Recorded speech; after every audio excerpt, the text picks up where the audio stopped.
Hello everyone and welcome to lesson 4.2b, and this is the second half of our methods used in independence movement of Zimbabwe. So by the end of today's lesson, you should be able to describe and illustrate the role that Robert Mugabe played in the independence movement of Zimbabwe, and you should be able to explain why the Zimbabwe independence movement was an eventual success.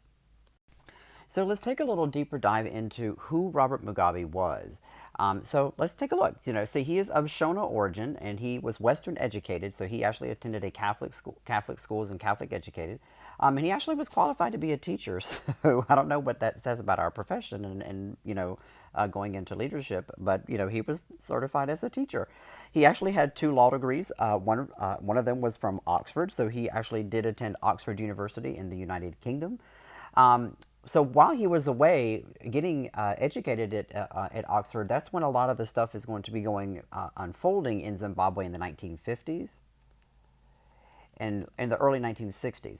So he returns to Rhodesia in 1960, and that's when he joined the National Democratic Party, the NDP, which then eventually became ZAPU. Okay? And so, of course, he was arrested and imprisoned from 1964 to 1974, so he spent 10 years in prison there. And while he was in prison, that was when he realized that, Maoism was the best way to go.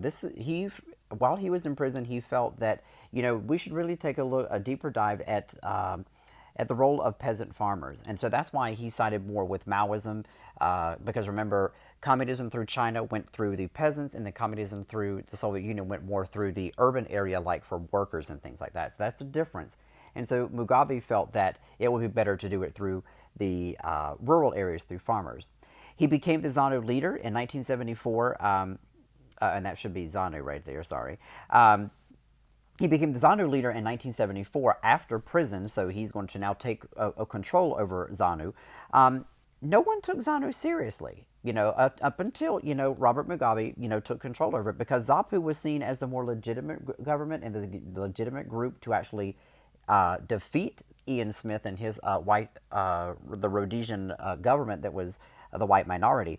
Nobody took ZANU seriously, but under Robert Mugabe's leadership, that will change. So once Robert Mugabe was able to consolidate his control over ZANU, then he needed to shift his focus to eradicating ZAPU. Because remember, a lot of people didn't support Mugabe's form of independence on exactly how to go about negotiating this. Now, he was a skilled negotiator. Remember, he was trained as an attorney and as a teacher, so both of those professions require a lot of great negotiating skills oftentimes, and he was a great negotiator at the Lancaster House talks. Some of the things he agreed to was he did agree to a parliament with white people disproportionately represented, at least temporarily. So there is going to be a year that's going to come up where this will end, but he will agree to it.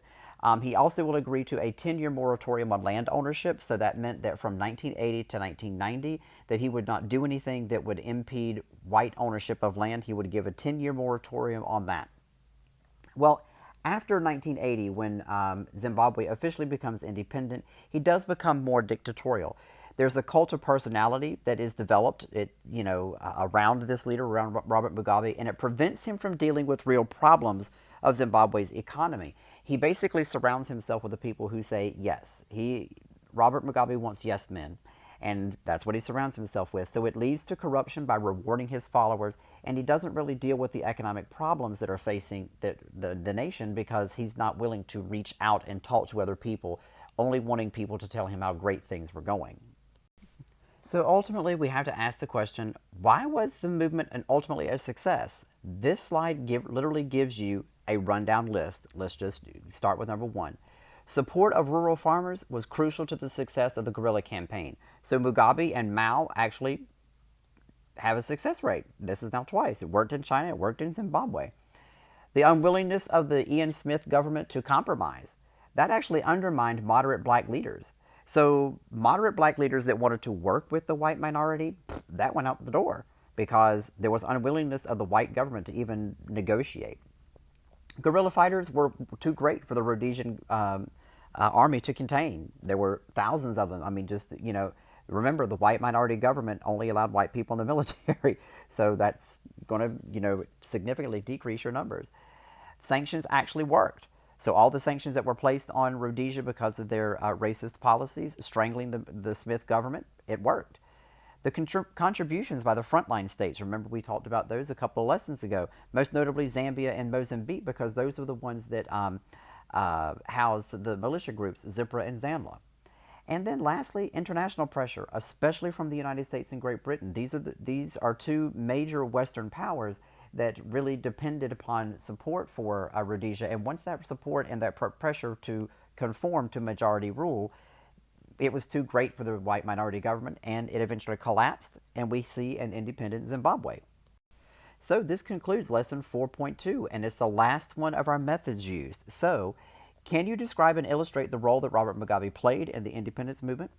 And can you explain why the Zimbabwe independence movement was a success? If you can, pat yourself on the back. You did an amazing job. At this point, find any activity for 4.2, complete that. Then there should be a proficiency check for you. And once you complete that, you should move on to lesson 4.3a. Thank you so much for having a great day. Thank you so much for your time, and have a great day.